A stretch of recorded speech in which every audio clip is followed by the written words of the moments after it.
I'm pretty excited. We're starting a really cool job for the United States Naval Academy. We are polishing and dyeing over 32,000 square feet of concrete for the new commissary floor. It's a great project where we can give back to our service people.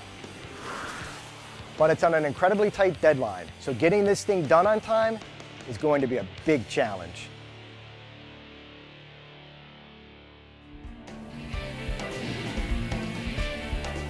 The first thing we have to do is run a concrete saw through the existing joints to clean them up.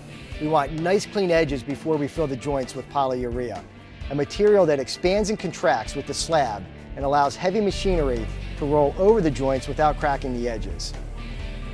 So far, so good, but we are in the dead of winter and there is no heat in this building, and the temperatures are expected to dip to around 0 tonight. The problem is, polyurea installs best at 70 degrees, so we're going to have to come up with a way to keep it warm. We have record lows this morning. It's literally so cold that the hot exhaust from the vehicle is freezing as soon as it hits the ground. Normally we wouldn't work when it's this cold, but we have to lay the polyurea to stay on schedule. Luckily, we devised a plan that's working. First, we heat the buckets of polyurea up to 70 degrees in our van.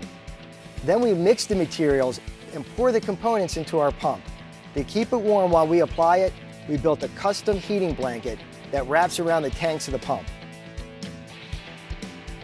The material is spreading great, but we still need to occasionally check the temperature to make sure it is staying warm enough. Everything is working well, but it will take the rest of the day to get these joints filled.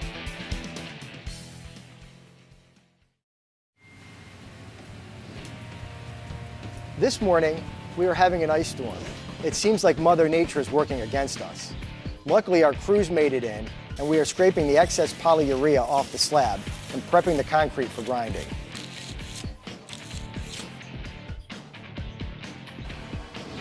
It's day 5, and somehow, we're still on schedule. The guys will spend the next couple of days grinding the concrete down with a coarse grit abrasive. This creates a concrete slurry that is squeegeed away and sucked up with a machine that works a lot like a Zamboni.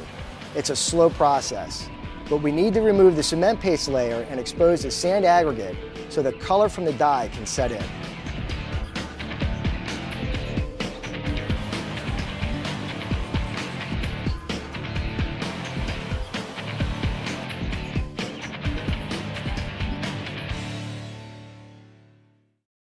Grinding and honing took 7 long days, but we're finally done and we're ready to put the dye down. We just have to touch up some areas and then get this floor as clean as possible.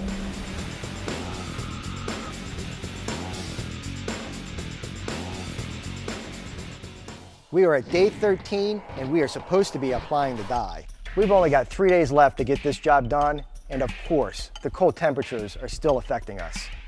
The floor is too cold to apply the dye, so we are closing off all exits with plastic wrap. Hopefully, the HVAC is going to get hooked up this afternoon and run overnight. We are hoping that the plastic holds in the heat to warm up the floor enough so that we can put the dye down in the morning.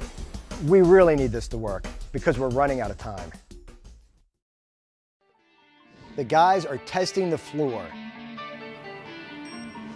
It's just warm enough. Time to apply the dye. The floor will be light brown. To apply the dye, we use sprayers and then work it into the concrete.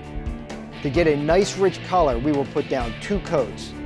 It will take the rest of the day, but we should be able to get it done.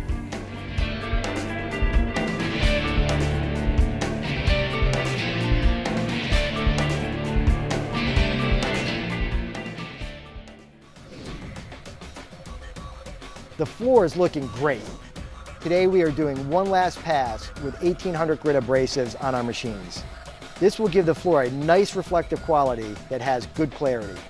If all goes well, we'll apply the last chemical application tomorrow. It's day 16 and we are applying the chemical protection guard. We are back on schedule, and it's a good thing because we have to be out of here in 2 days. The guys are making good progress. I don't foresee any setbacks, but in this business, you never know.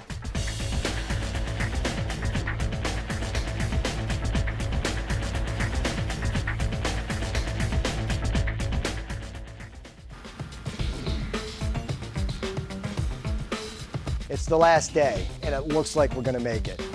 The final step is burnishing. We run a machine that cleans the floor and cures the chemical guard. This helps protect the floor from stains.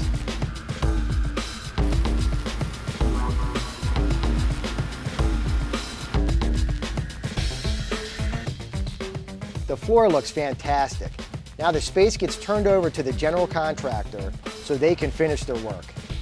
We'll be back in 90 days to clean the floor before it gets turned over to the Naval Academy.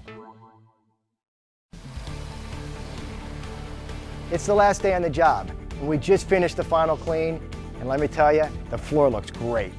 The stained concrete floor looks awesome. I'm glad we got to work on such a cool project and help our servicemen and women. This job had its moments, but we persevered.